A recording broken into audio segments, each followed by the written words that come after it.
Hi everyone, this is VK. Welcome to Smid World. Here I am with another video.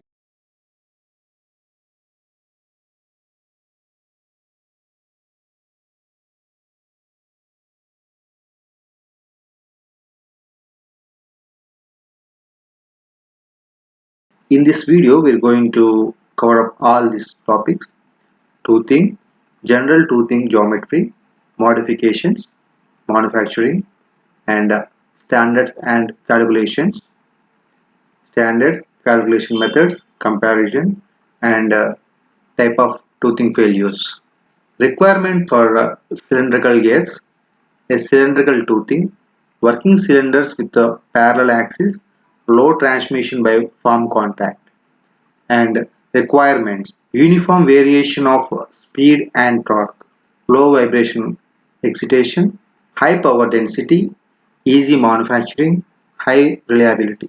Spur and helical gears: spur gear means easy manufacturing, no axial forces, higher vibration excitation, and helical gear means high load carrying capacity, axial forces, low vibration excitation. Spur and helical gears: double helical gears, axial forces are compensated, floating bearing arrangements, and internal gears means small center distance, high pitting resistance, manufacturing more complicated.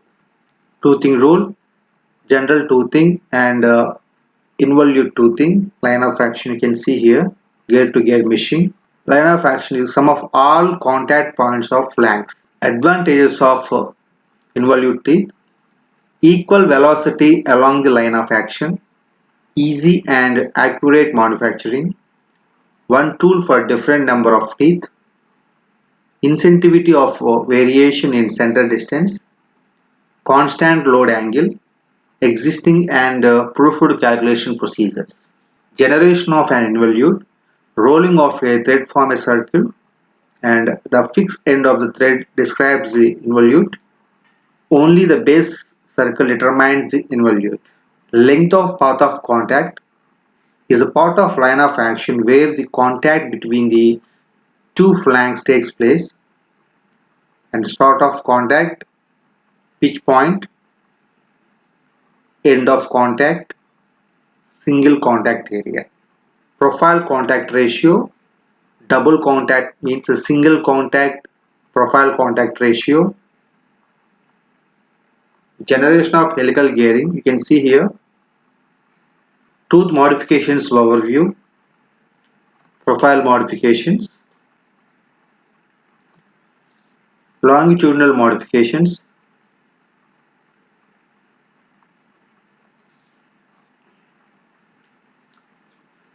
short active profile, much sliding, low bending strength, long active profile, little sliding, high bending strength.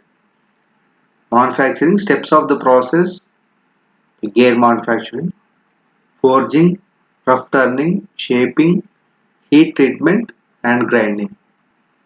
Basic track tooth profile: unwrapped tooth with an infinite large diameter.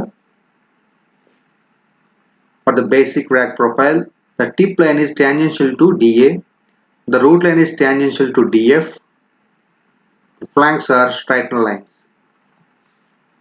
Manufacturing methods: hobbing, slotting, shaping, grinding with defined and undefined cutters. Lubrication: lubrication oil film approximately 5%, transport friction heat away from tooth contact approximately 95%, decrease friction and wear, avoid pitting and protect from corrosion and separate water. Toothing: general toothing geometry, modifications, manufacturing, lubrication, and standards and calculations, standard calculation methods, comparison, and toothing failures. Why do we need standards? Define procedure to calculate the components, apply all the same parameters, all speak the same language, compare the different gearboxes, Calculation of contact strength. If the Hurricane pressure on the tooth flank exceeds the fatigue strength of material. Calculation of bending strength. If the tooth root stress exceeds the fatigue strength of the material. Standardization of organizations. Gearbox standards according to AGMA.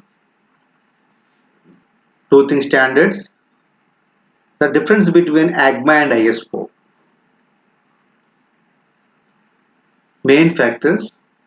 In all standards, the design and manufacturing is taken account by the different factors.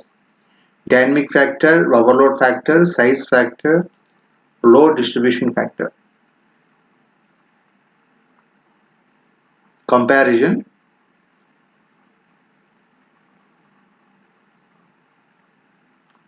Type of toothing failures.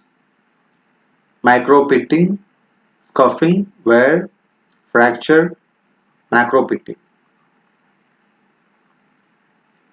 You can see a picture of fracture. Bending failure is due to exceeding of bending strength in the critical section of tooth root. Overload breakage, fatigue breakage. Wear. Continuous mechanical abrasion of material from the flank surface at low speeds and low lubrication film thickness. Wear abrasion.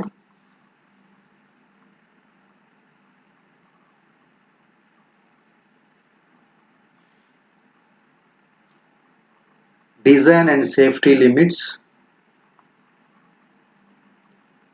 Fretting, friction corrosion.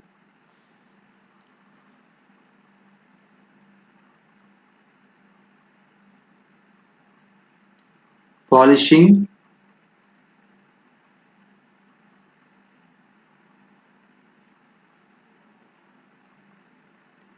Scuffing.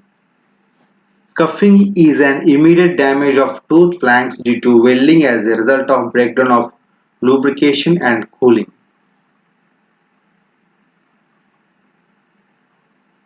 You can see a picture.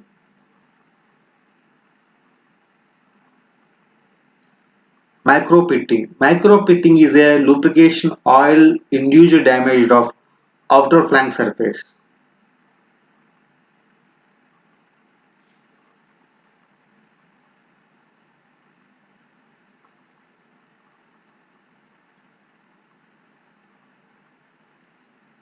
Macro pitting. Macro pitting is a fatigue problem due to high contact stress and cause shell-like breakouts on the flank surface.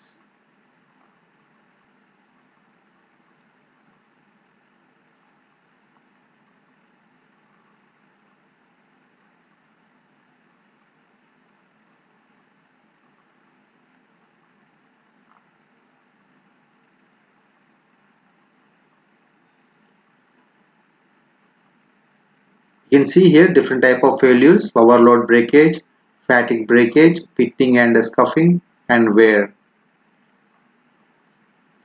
To avoid damages, you need to follow described points: correct speed, correct tooth geometry, correct manufacturing, correct oil, and correct load.